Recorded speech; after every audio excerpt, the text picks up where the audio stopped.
Wow, what a night. And we have a full night of great guests coming up straight ahead. We started just moments ago. We caught up with former New York City Mayor Rudy Giuliani, and this is how it went down. Us now. What, you're happy tonight? I'm very happy. I'm a very happy man. He did. I thought he was going to win. He did a lot better than I thought. I consider it a knockout. I think he just completely, by the end of the debate, she was just talking for the purpose of talking.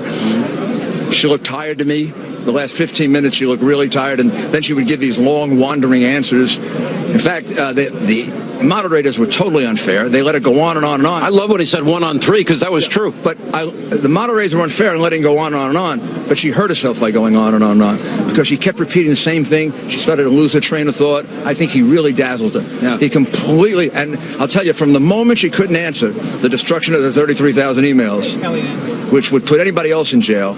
You know that. I know that. Everyone in America knows that. The Abe Lincoln line, did he plan that, or did that just come flying out? That was just made up, right on the spot, because she made that up on the spot. Let me ask, because you've been a part of the debate prep, and what I saw tonight is Trump being Trump, and Trump saying what he means and meaning what he says.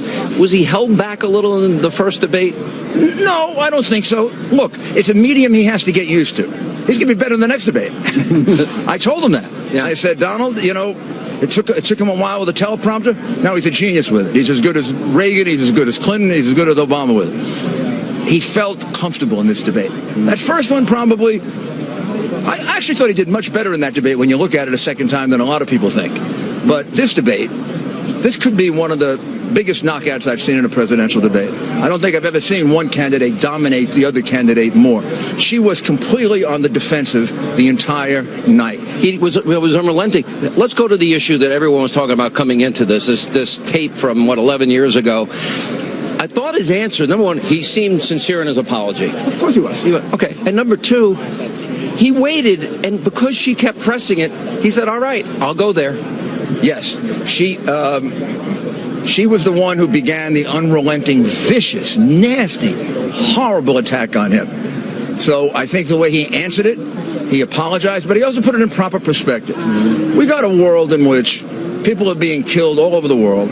We've had more Islamic terrorist attacks in the last 10 months than we've had since September 11, all over the world, including the United States. We're waiting for the next city to get attacked, right? Scary. It's scary. We have no plan. It's obvious from her ridiculous answers. We have no plan in Syria. She doesn't know what the heck she's doing in Syria. I mean, she has no idea. They have no idea how to set priorities. I was thinking, when they started talking about announcing what you're going to do, I was thinking, like Eisenhower didn't announce we're going to invade in Normandy. So it was a good point. But think of this debate in substance. They talked about the economy, substance, taxes, substance, vetting refugees, substance, immigration, substance, even Syria, Iraq, substance, yes, radical Islam, substance. I come away from it with the following.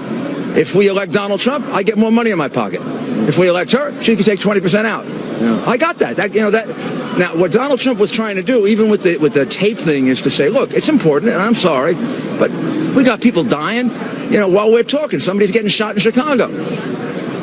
Murder went up last year more than it did in the last 41 years. There's something going wrong in this country. There's too much violence, both street crime violence and terrorism.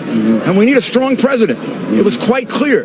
He's strong, she's weak. He also decided, okay, because she hit him with the kitchen sink in the first debate. Kane tried to regurgitate the memorized lines again and again. Kane was pathetic. All right. So he came in, but what he said, he went after her on the email. He went after her in lying. He went after Benghazi. He went in the first debate. He left all that on the table. He didn't leave anything on the table tonight. Anything on the table tonight, and she never had an answer for the 33,000 emails and how you can destroy documents after a federal subpoena.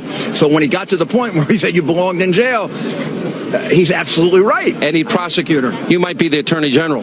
Well, I could convict her on at least, we started with 13. I'm up to about 26 now, Sean. And the reality is, she lied to the FBI. Martha Stewart went to jail for lying to the FBI. One time. She did it 39 times. She had no She had a lot of recollection of all the stuff she wanted to say about Trump tonight, but she had no recollection 39 times when she was talking to the FBI. Last question. The issue of actions versus words. I've interviewed Juanita. I've interviewed Kathleen. I've interviewed Paula. I've interviewed Kathy Shelton, who Hillary's on tape bragging that she got somebody she thought was guilty off of raping a 12-year-old girl.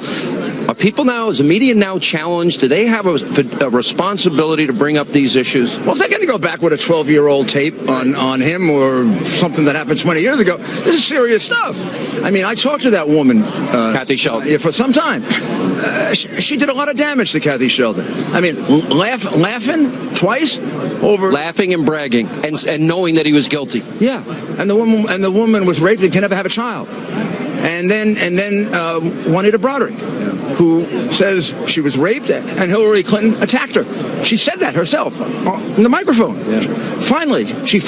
Someone finally gave her a chance to voice the way in which she was horribly treated by the President of the United States. Now, you want to start talking about some language on a tape and attack people about that, well, then you got to deal with your own problems. You got to deal with action versus you got to deal with behavior. A sexual predator and his attacker, Hillary Clinton. Mr. Mayor, great to see you. On a scale of 1 to 10, you're giving this a 50.